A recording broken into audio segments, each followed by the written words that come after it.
Welcome to the Leadership Dialogue Session AOGS 2025. My name is Johnny Chen. I'm an honorary member of AOGS, and I'm now currently at the Asia Pacific Typhoon Collaborative Research Center based in Shanghai and China. So today we're very pleased to have leaders from three geoscience communities, one from Asia, one from Europe, and one from North America. And they will tell us what they think about geoscience communities around the world and how they can help society build a more sustainable future. So let's start by talking about how the Asian community, AOGS especially, can contribute towards this geoscience community in Asia. So may I start with Professor Sato. So one of the missions of AOGS is to expand the community reach in the earth science community. So what strategies does AOGS have to reach this goal and at the same time maintaining AOGS core mission? Okay, so our main event, society's main event is, of course, needless to say, our annual conference, like the one here in Singapore. And the attendees mostly come from mainland China, Japan, South Korea, and Taiwan. So they actually form very big portion of the attendees to the annual conference. But at the same time, the area the society must cover has more countries, small countries, regions, currently underrepresented. But there people still have significant risks of natural disasters. So we definitely need to promote strong geoscience to them. And for that, we actually have had before with the collaboration with EGU, the so-called Natural Hazards Satellite Meeting Series. The first one was held 2018, I think. I forgot the exact year, but we had once in-person satellite meeting that was successful.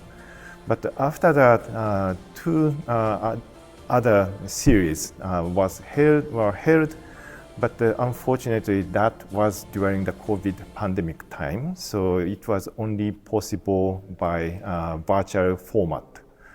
But after that, now we are post-pandemic era, so we definitely want to resume that activity so that our reach to smaller countries which usually cannot attend our main event easily, so we can reach them through such satellite meetings. And also our regional advisory committee, they have different working groups such as coastal zone risk mitigation and also low latitude ionosphere research or so forth. They have series of online seminars and with such tools. One is small scale satellite meetings, another online seminars, online webinars. So they are recent tools to widen our reach to usually underrepresented countries. Thank you. So Professor Wu, what do you think this type of activities can benefit the geoscientists and also perhaps AOGS?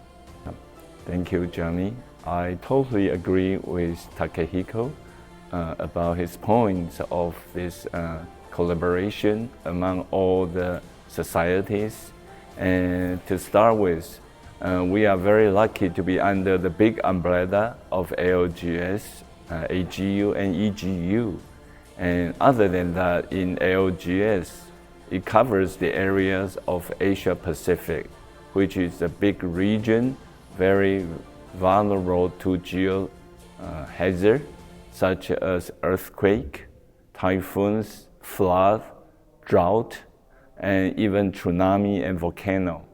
So we really need a collaborative efforts to improve our understanding of the geoscience system around this area and further improve our mitigation of these hazards.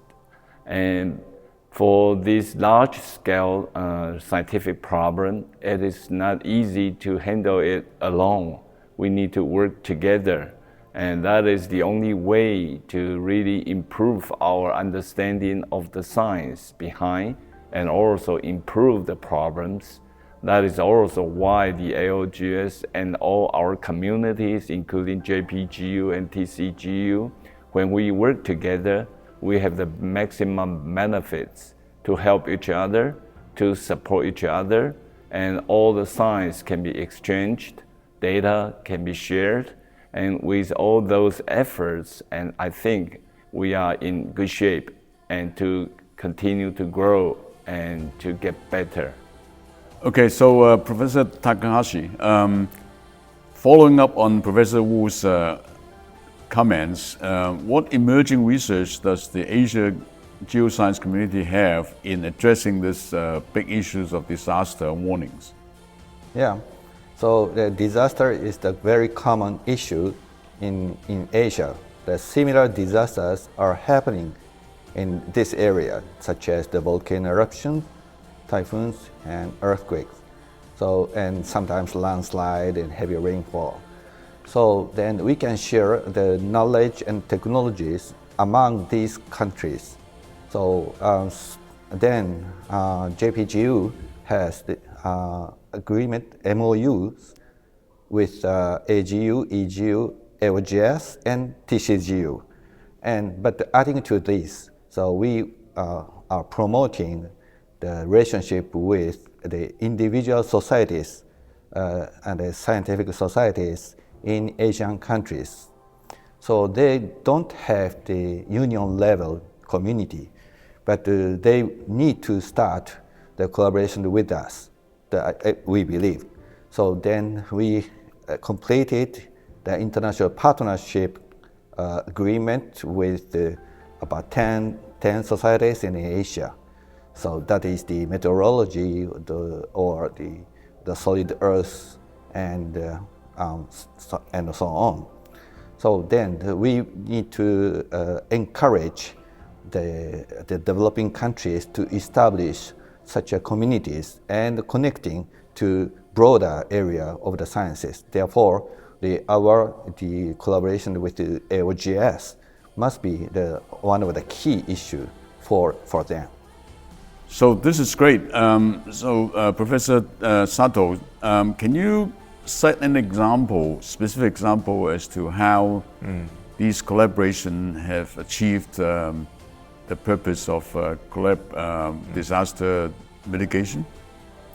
Okay, so currently at the society level, we don't have yet specific activity to do risk mitigation by society itself. But the individual researchers belonging to the society, such as, that's a good example here is yesterday's special talk by Professor Harsh Gupta, who was previous president of AOGS. He talked, his plenary session talk was about the warning system of earthquake disasters. So that kind of individual researches, activities are going on. And for another example is our current section president of Interdisciplinary Geosciences, IG section. His university, Tohoku University, has specific center for prevention of natural disaster or so forth, so-called IRIDES. And his institute actually has a good relationship with local governments, not only domestic, but also some Asian countries.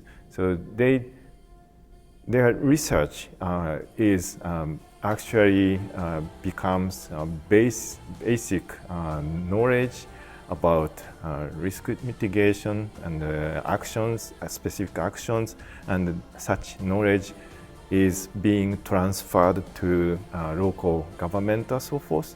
So we society is actually the hub of such.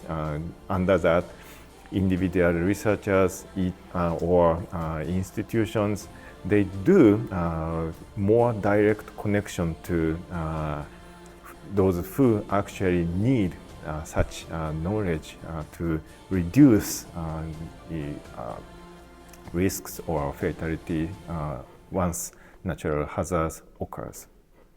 So throughout the years, the societies from all three of you probably have connected up with other sectors of society such as government, NGOs, and business sectors.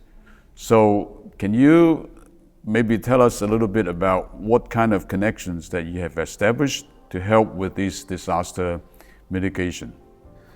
So the JPGU has the continuous collaboration with societies of Japan Academic Network for Disaster Reduction, named Janet DR, which is located under the collaborating with Japan Science Council.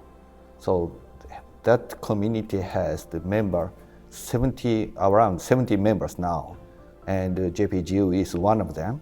And we hold joint sessions every year in JPGU meeting in May every year. So then, which attracts so many audience from not only from the scientific society, but also from the public, the ordinary citizens. So then we want to expand these activities in Japan, but also we want to make the new connections with the other countries such as the Taiwan. Taiwan has a very advanced system for the disaster reduction. So we need to exchange the ideas and discuss how to promote the international collaboration for that. Because, for example, the typhoon has the common issue for us. And the same typhoon may affect the human activities in both countries and other countries as well. So, and also the meteorological network on the ground is also important. We need to share the information each other. So then Japan Geoscience Union may have the good role to promote this. I fully agree with the points, very nice points raised by Professor Takahashi. And indeed, each country has its own system for supporting the geoscience research, as well as the extension of that research to operation, including the disaster mitigation or reduction. And similarly, in Taiwan, we also have the National Science and Technology Council to support all the basic research for geoscience. Other than that, under the NSTC, it has also established a center which is called National Center for Disaster Reduction, NCDR. And it collects all the information needed to help organize and be prepared for all the disastrous events while happening. And Professor Takahashi actually just visited the center 2 months ago during the TGA meeting in Taiwan in May. And so with all these efforts, we share the information for disaster reduction, and we share the data all together and experiences, and we can help each other. And through the collaborations, all our AOGS related societies, including JPGU, TCGU, and all others, and we can really make the geoscience research better and stronger, and also help our people around this part of the world to be better prepared for the natural disasters and to be in better health and happiness. Thank you. Thank you. So perhaps, Professor Sato, you can kind of sum up what kind of activities that Yes. AOGS as the broader Asian geoscience community is doing in terms of connecting up with NGOs, governments, and business. So that's what we can do, what the society can do is actually deepen the scientific research and deepen our knowledge, and also publicize that knowledge to all over the world.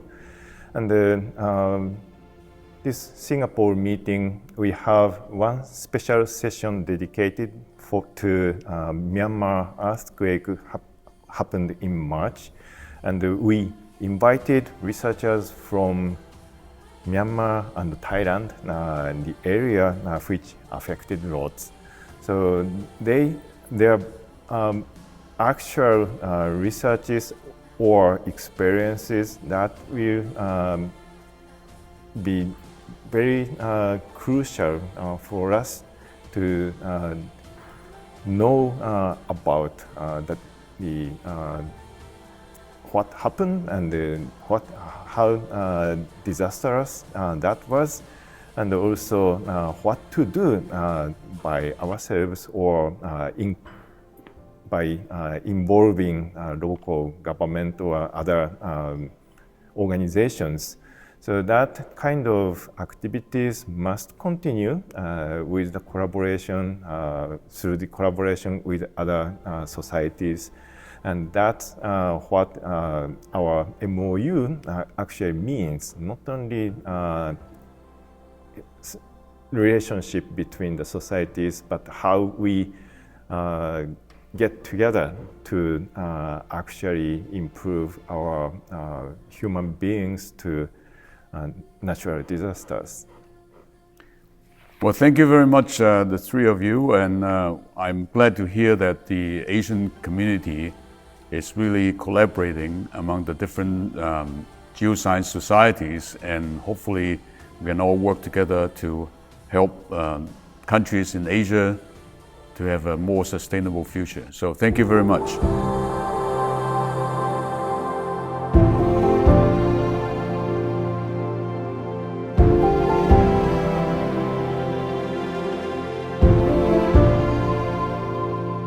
Welcome to this leadership dialogue session, and we're pleased to have you to tell us something about the AGU policies in terms of advancing geoscience in America and also in the rest of the world.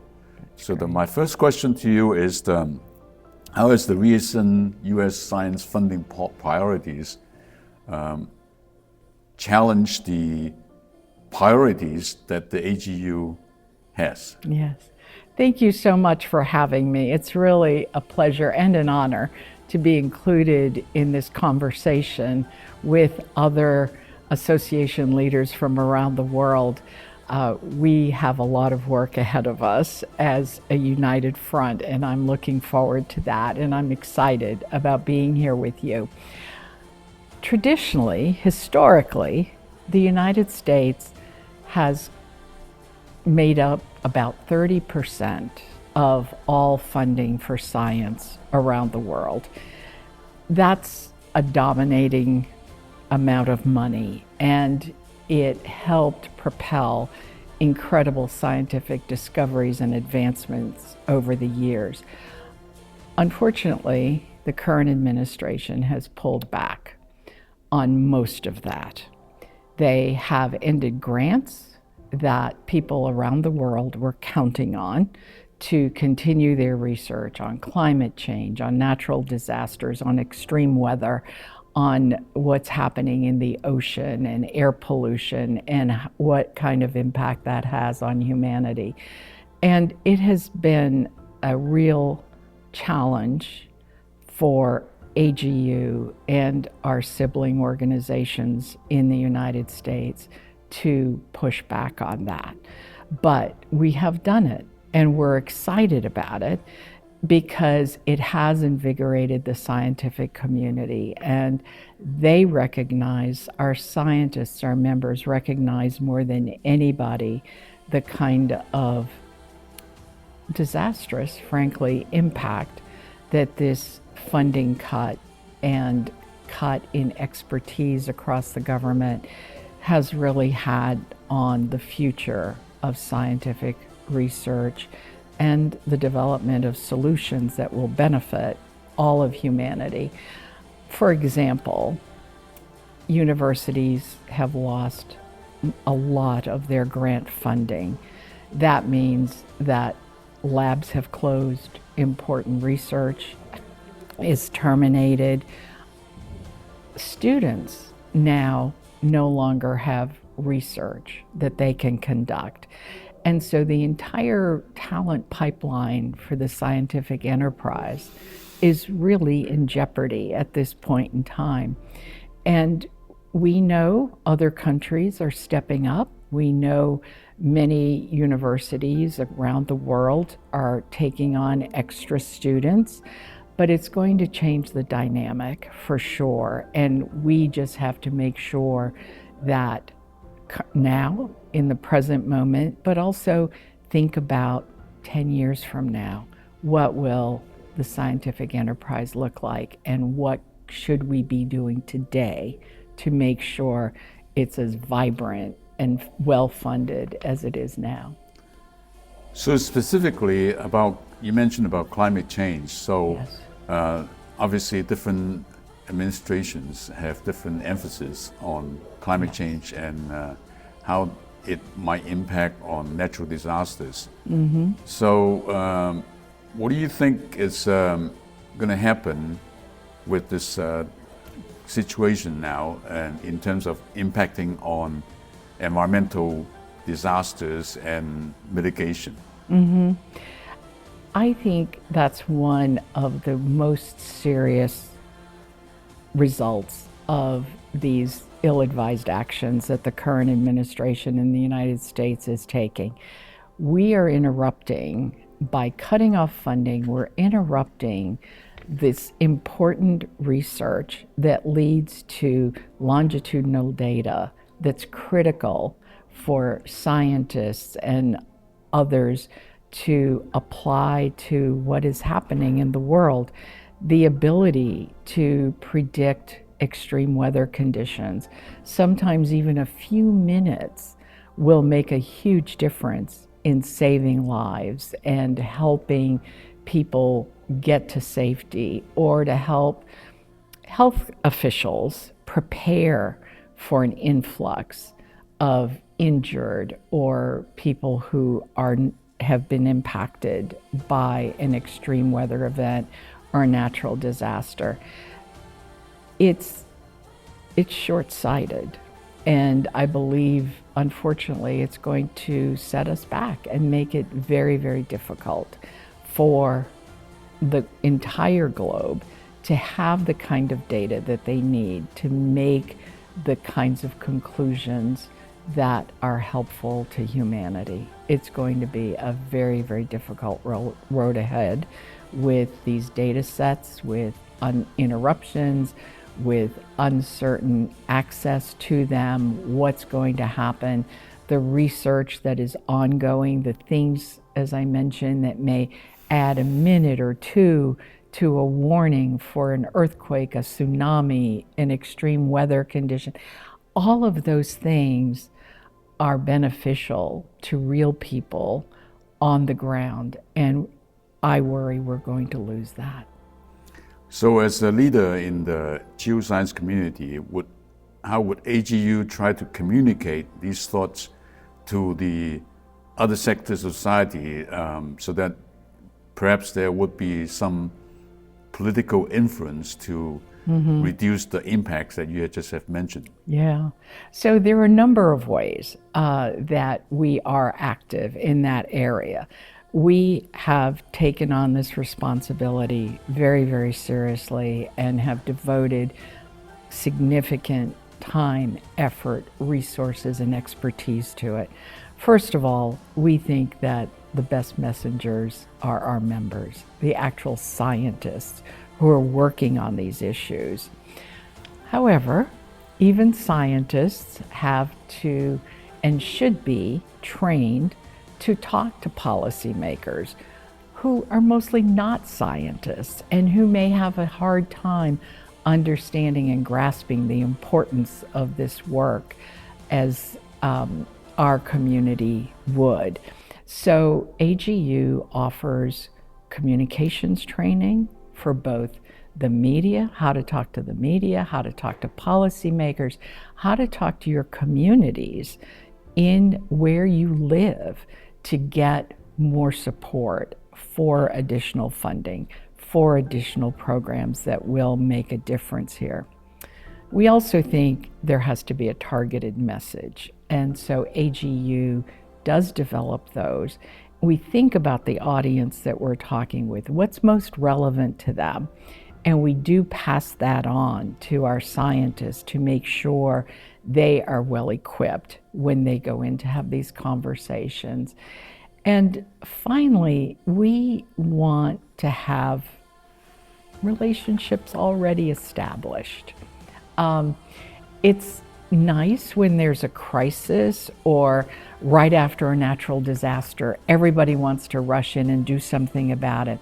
But if you already have a relationship with a policymaker, with a legislator, with a politician, you have the credibility, and they will turn to you and rely on you to give them the kind of information they need to make the right decision.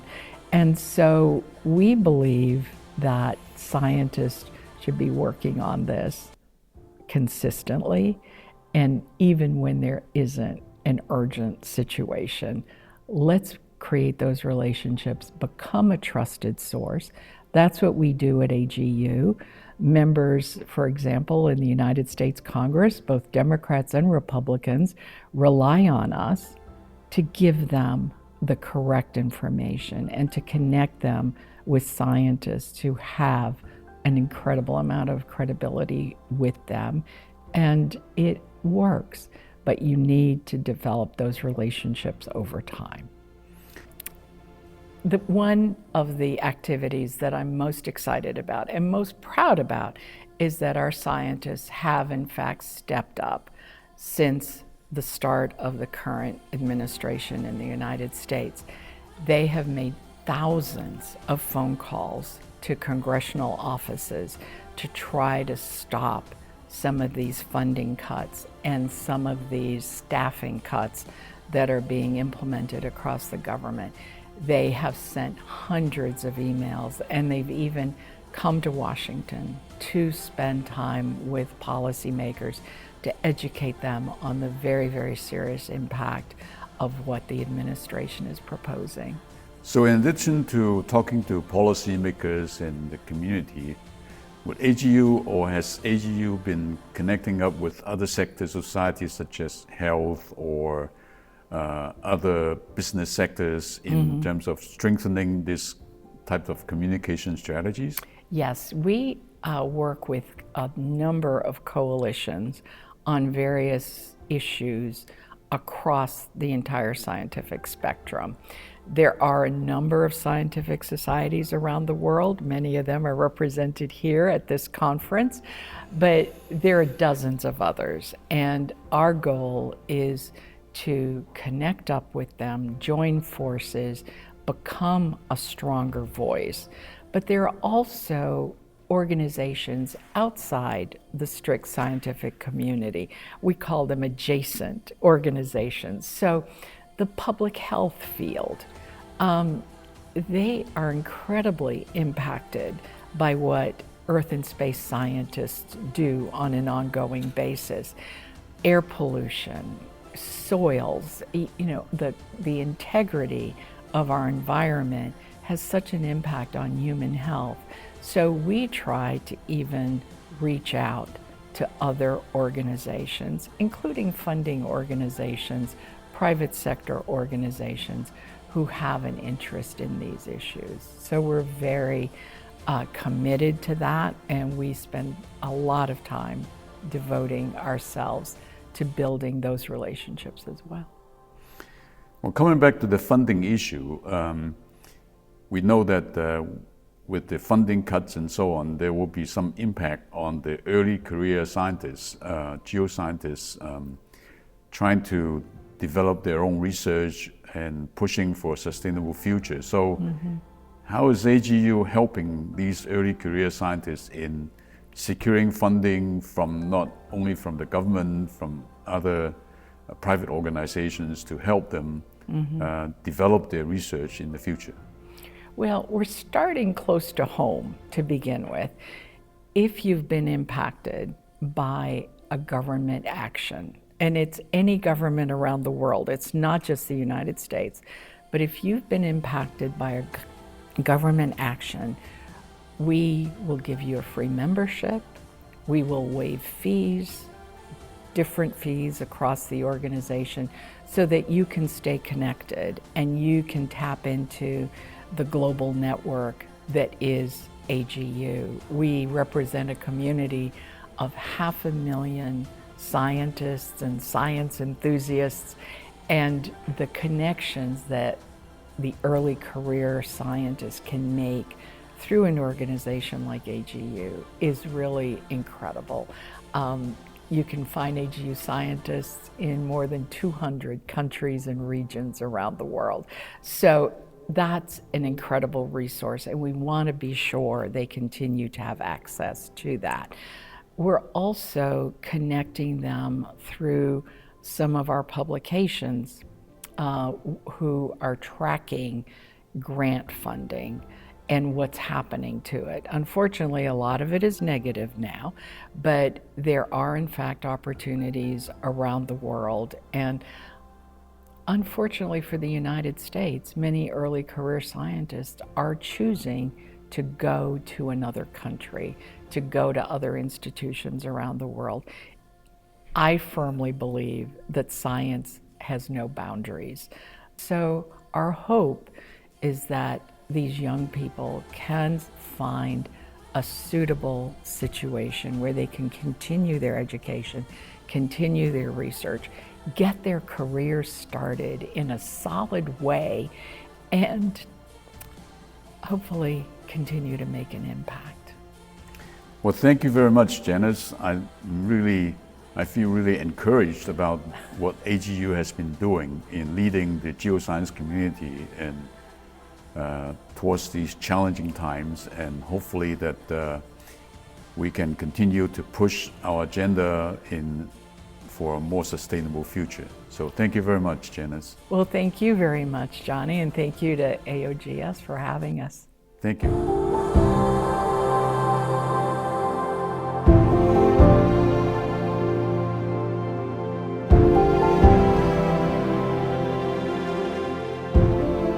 Hi, Peter. Welcome to the Leadership Dialogue session, and it's nice to have you here representing the European Geophysics Union. So the first question I'd like to ask you is, what do you think is the biggest challenge now in terms of geoscientists in the European region? Okay. Well, first of all, thanks for the invitation. It's great being here. Challenges for geoscientists in Europe, I'm not sure they're very different from other parts of the world, but there are clearly some specificities in Europe.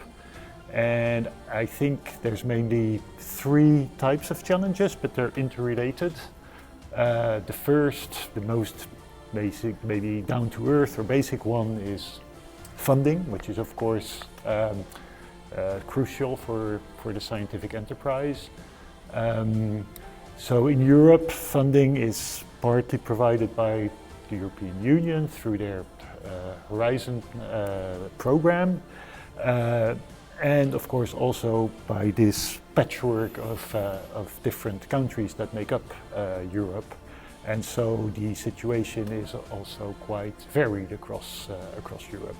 But on the European level, one thing that we have been following very closely over the last months was the discussions about the new EU budget and the place that science would have in that budget. And so the European Commission just a few weeks ago came out with their first proposal, and that is actually quite reassuring for science. The place of science and innovation in that budget is important. However, that is just the first proposal, and that still needs to be discussed by all the member nations. And so, in the coming years, we'll follow that very closely. And of course, as I said, on the different national levels within Europe, within and outside of the European Union, the situation is very varied, and in some countries quite worrying. Linked to that, in a way, the second challenge, as I see it, are policy priorities and shifting policy priorities. Obviously, in the current geopolitical situation and in the European context, funding for things such as defense, for instance, all of a sudden have become very much more important than they were just a few years ago. And of course, that money has to come from somewhere. And what I'm also sensing is that the political support for things like mitigating climate change and environmental protection is maybe not increasing as strongly as we would like it to see, or is even wavering in some cases. And so there, I think we have a really important role to play as geoscientists to keep out hammering the facts and showing policymakers what the consequences of certain policy choices could be. Again, linked to that, I think the third challenge that we have to face and that we are reckoning with is the view that the general public has of the sciences, and the STEM sciences in particular, and even more specifically the geosciences. And there's two aspects to that. So one, I think we all as geoscientists agree that the geosciences have an extremely important role to play in society in very many subjects. I've mentioned climate change, the environment, pollution, hazards and risks, but also things like resources, the energy transition, etc. There's so many areas in which geoscientists have a really important role to play. But attracting people into the field, young students who are interested in these studies, remains challenging.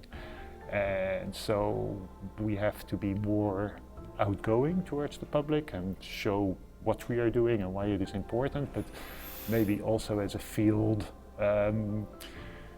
we need to change ourselves also and be more welcoming and be more inclusive. We have changed a lot already, but that is still an important challenge to continue into that field and make sure that our scientific community is also a reflection of the broader community and is inclusive and welcoming to everybody who wants to be part of that community. So, given the current political situation in the US, how has that impacted the collaboration with US geoscientists and in the broader context, maybe international collaboration? Yes, I think there's also two aspects to that. There's what is happening in the US at the moment and more broader what is happening globally. I think clearly we can say that what is happening in the US is a tragedy. It's extremely difficult for our US colleagues. And that also means transatlantic collaboration between Europe and North America has always been extremely important, and so that is obviously then also under pressure in different ways. Again, there's the funding. There was a lot of crossover funding, transatlantic funding, which is clearly under pressure, but also simply the communication, the traveling is becoming more challenging, whether that is real or just a perception, but we feel that people are maybe more hesitant to travel. The second aspect to that is an important aspect of data and data collection and data, having access to the data and giving access to the data. I think the US has always been extremely generous in generating these data sets and putting them out for the global public to use.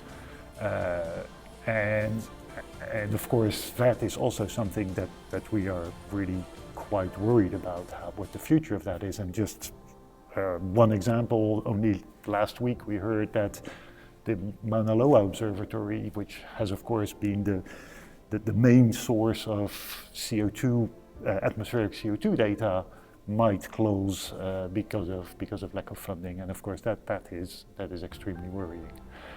In the broader, so there we need to think about how what we can do to safeguard those data, and whether there can be alternative ways of continuing to collect such really crucial and fundamental data. More broadly, globally, I think what we are seeing, unfortunately, is continents and countries do have a bit of a tendency of closing up and seeing other blocks or countries as competitors. And we're seeing that, for instance, in, again, difficulties for people to travel. And we see that in Europe too, where it's not becoming easier to obtain visas, for instance, for Europe.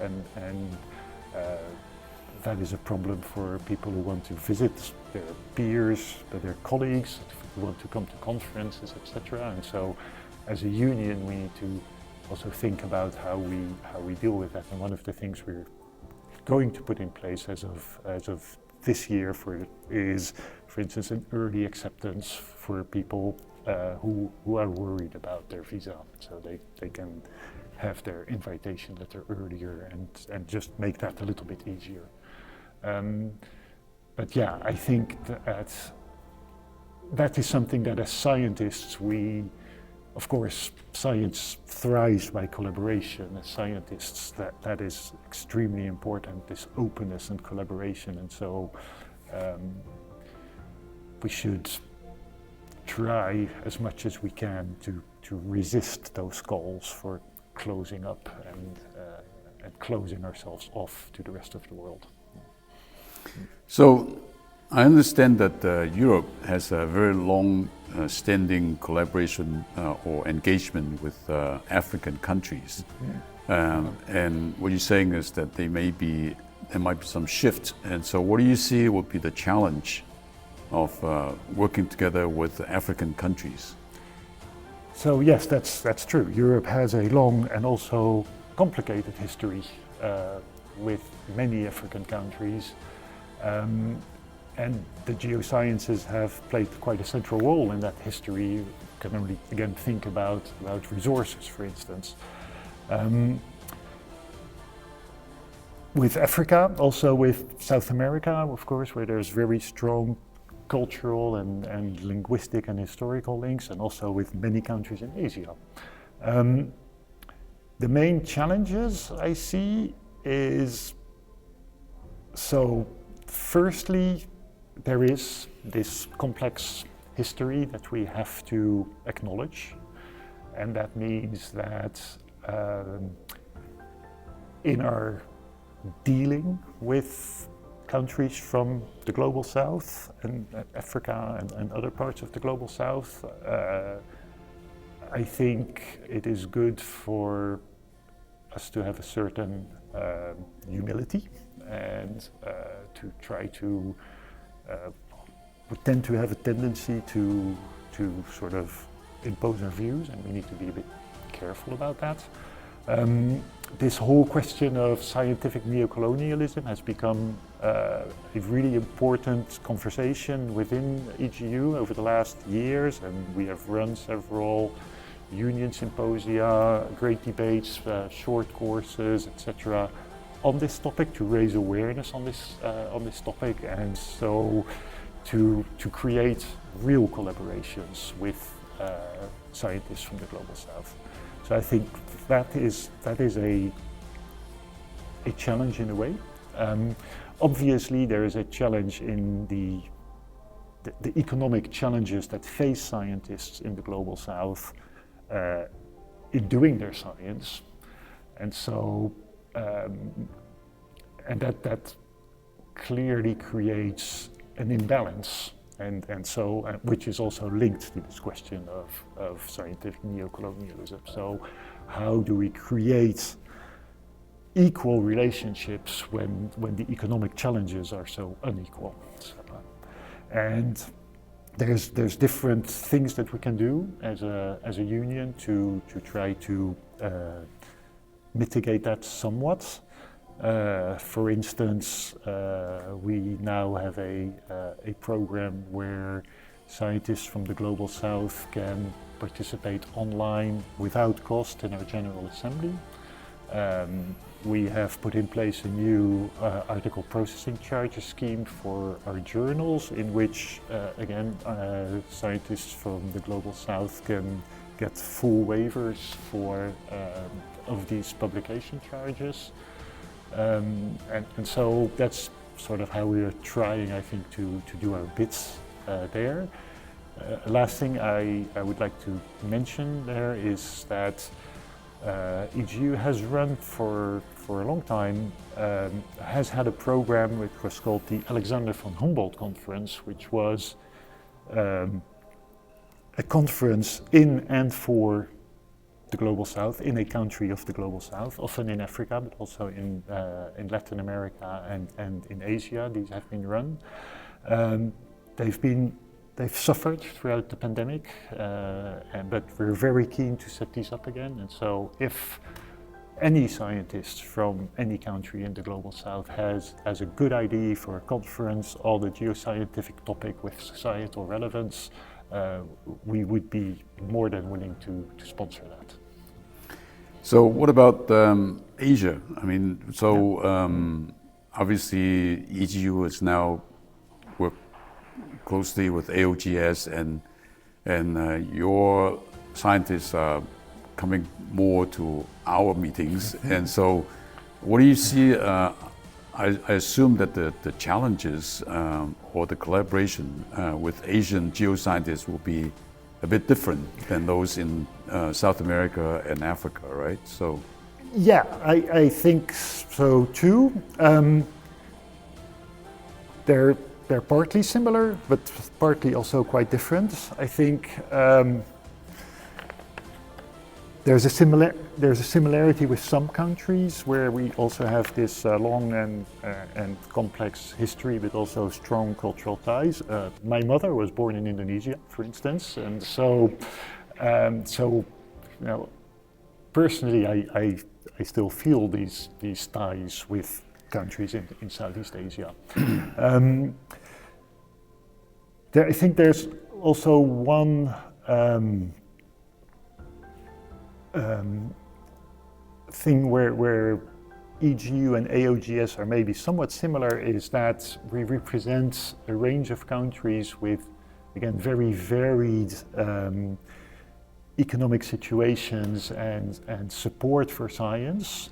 And I think in Asia, right, that's the same. There's scientific powerhouses like China, Korea, Taiwan, Japan, and there's countries where the economic challenges facing scientists are much more important.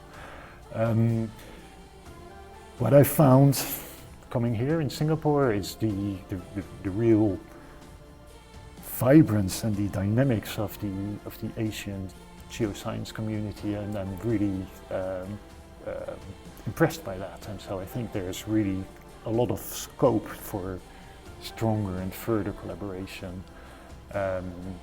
We have been running these conferences, well, a conference again, something that sort of fell victim to the pandemic, but we had started this conference series on natural hazards. I think we're very interested in picking these up again and continuing these. I think the first one was a real success, and so it would be great if we could have that collaborative impetus again to run such a conference. So yeah, that's sort of in the broader framework.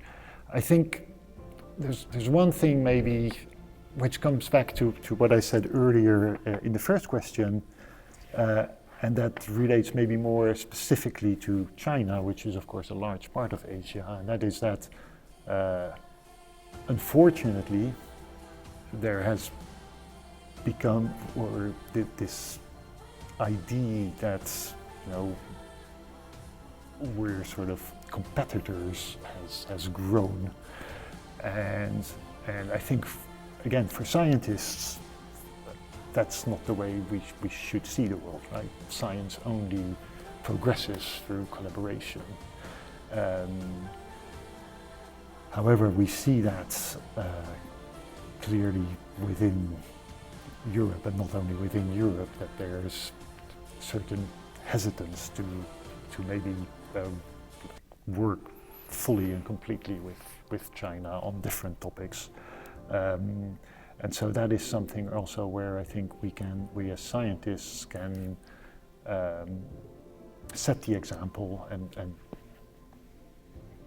work on this, on real collaboration. And I think real collaboration is based on trust. And trust, I think, is based on transparency, and transparency of how we do our science. And I think there's something we can work on. We can work on having that transparency and building that trust. And I think just one example there is in the scientific enterprise, of course, a key aspect which is based on trust is the whole peer review system of projects and research papers. And so within EGU, we decided 20 years ago that we would make that whole review process transparent in our journals. And I think that is one of the ways in which we can build trust, because it's on record and we can see what has happened with research papers and with reviews. And so it's just one example, but I think that if we want to build this real collaboration, that's really where we need to go. And we need, as scientists, maybe we can build these bridges more easily and develop that trust, and then hopefully bring that further in society and also to the policymakers. So coming back to your leadership in EGU, how do you think that you can help the geoscience community to bring to society knowledge about societal impacts, so that they would be more supportive of our research and to advance maybe policy changes in Europe or elsewhere? Yes, thanks. That's a really good question. It comes back to some of the challenges we were talking about earlier on.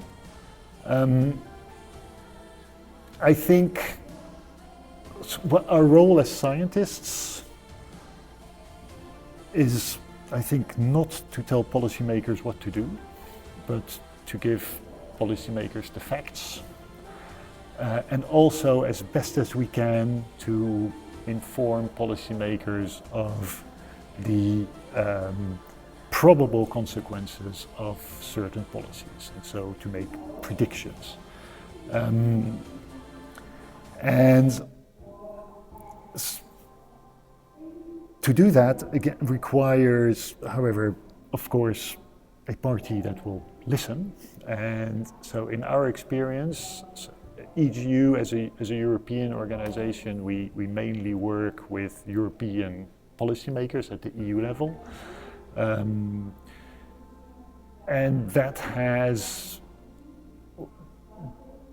improved, I think, quite a bit over the last years due to really concerted efforts on our part. And we have a Science for Policy working group, a Science for Policy officer who has worked extremely hard on getting these issues more in the forefront in a European policy context. Things like biodiversity and adaptation to climate hazards. And so yes, our role there, I think, is making those links and getting that information across. And that's not always easy as scientists. And therefore, there is this idea that maybe we need also sort of intermediates or mediators or science brokers in between the scientists and the policymakers who can make that bridge more efficiently has come up, and that's something we're definitely looking at to maybe develop that more. And then of course there's also the outreach to society and education and making the general public more aware of these questions and of how climate change actually works and what is important. And I think there, as I said, sometimes we feel there's a little bit of a backlash or a sort of maybe diminishing interest in these questions, and part of that is also, of course, because people, especially in the global north, have often the feeling that they're being asked to give up things for to change the way that society, or the trajectory that society is on. And that's of course always a difficult message to bring across. But what we can do is just continue emphasizing and in a way hammering out just the facts, right? And educating the public, the general public about what is going on and what is important, how the Earth system works. And so yes, outreach to the general public and education are extremely important, and that's where we're trying also to do our piece and to bring our little building block to the project of getting that information out and getting the public involved. Sounds great. So we look forward to further collaboration between EGU and AOGS. Yes, from our side too. As I said, I think these mutual conferences, I think, would be a really good start, Yeah. and this vibrant community that you're building here in Asia and Oceania, I think it would be great to have more and deeper collaboration and bring these communities more together. Well, thank you very much, Peter. Thank you. Thank you.